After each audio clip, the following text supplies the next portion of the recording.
Hi friends, ఇవాళ మీకు ఒక సెన్సేషన్ లాంటి పొలిటికల్ అప్డేట్ చెప్పబోతున్నాను. అది మాజీ సీఎం వైఎస్ఆర్ కాంగ్రెస్ పార్టీ అధ్యక్షుడు వైఎస్ జగన్మోహన్ రెడ్డి గారి గురించి. మీడియా రిపోర్ట్స్ ప్రకారం జగన్ గారు తన ఎమ్మెల్యే పదవి వదిలి వచ్చే ఎన్నికల్లో ఎంపీగా పోటీ చేయాలని ఆలోచిస్తున్నారని వార్తలు వస్తున్నాయి. ఇది నిజమైతే ఆంధ్రప్రదేశ్ రాజకీయాల్లో ఒక పెద్ద ట్విస్ట్ ఖాయం.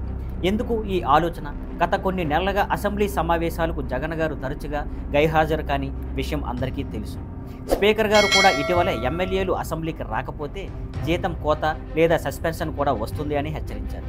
ఈ పరిస్థితుల్లో జగన్ గారు రాష్ట్ర అసెంబ్లీ కన్నా జాతీయ రాజకీయాల్లో అడుగు పెట్టాలని భావిస్తున్నారని అంటున్నారు. ఎంపీగా పోటీ చేయడం వల్ల ఏమవుతుంది? పార్లమెంటులో సీటు గెలిస్తే జగన్ గారు నేరుగా జాతీయ స్థాయిలో చర్చల్లో పాలసీ మేకింగ్లో భాగం అవుతారు. ఆయన పార్టీకి జాతీయ రాజకీయాల్లో ఒక ప్రాధాన్యం తీసుకురావచ్చు. మరోవైపు రాష్ట్ర రాజకీయాల్లో ఆయన రోల్ కొంచెం తగ్గిపోతుంది. రాజకీయ వర్గాల విశ్లేషణ కొందరు అంటున్నారు, ఇది జగన్ గారి కోసం ఒక కొత్త స్ట్రాటజీ.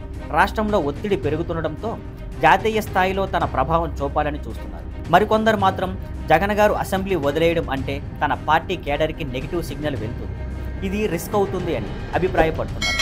ప్రజల స్పందన సోషల్ మీడియాలో ఈ వార్త వైరల్ అవుతుంది. కొంతమంది జగన్ గారు ఎంపీగా పోటీ చేస్తే తనకి బెటర్ ఫ్యూచర్ ఉంటుంది అంటున్నారు. మరికొందరు రాష్ట్ర ప్రజల కోసం పోరాడాల్సిన నాయకుడు పార్లమెంట్ మీద ఫోకస్ పెట్టడం సరైనది కాదు అని కామెంట్ చేస్తున్నారు. ఫ్రెండ్స్, ఇవన్నీ ఇప్పటి వరకు మీడియా రిపోర్ట్స్ మాత్రమే. అధికారికంగా జగన్ గారు ఏం చెబుతారో చూడాలి. కానీ ఇది నిజమైతే ఆంధ్రప్రదేశ్ రాజకీయాల్లో పవర్ బ్యాలెన్స్ మారిపోవచ్చు. మరి మీరేమంటారు? జగన్ అసెంబ్లీ వదిలి పార్లమెంట్కి వెళ్ళడం స్ట్రాటజీనా లేక మిస్టేక్గా మారుతుందా? మీ అభిప్రాయాలను కామెంట్స్లో చెప్పండి. మరిన్ని రాజకీయ అప్డేట్స్తో మళ్ళీ కలుద్దాం. సీ యు ఆన్ స్కైప్లర్ networks. Thank you for watching. Please like, share and subscribe.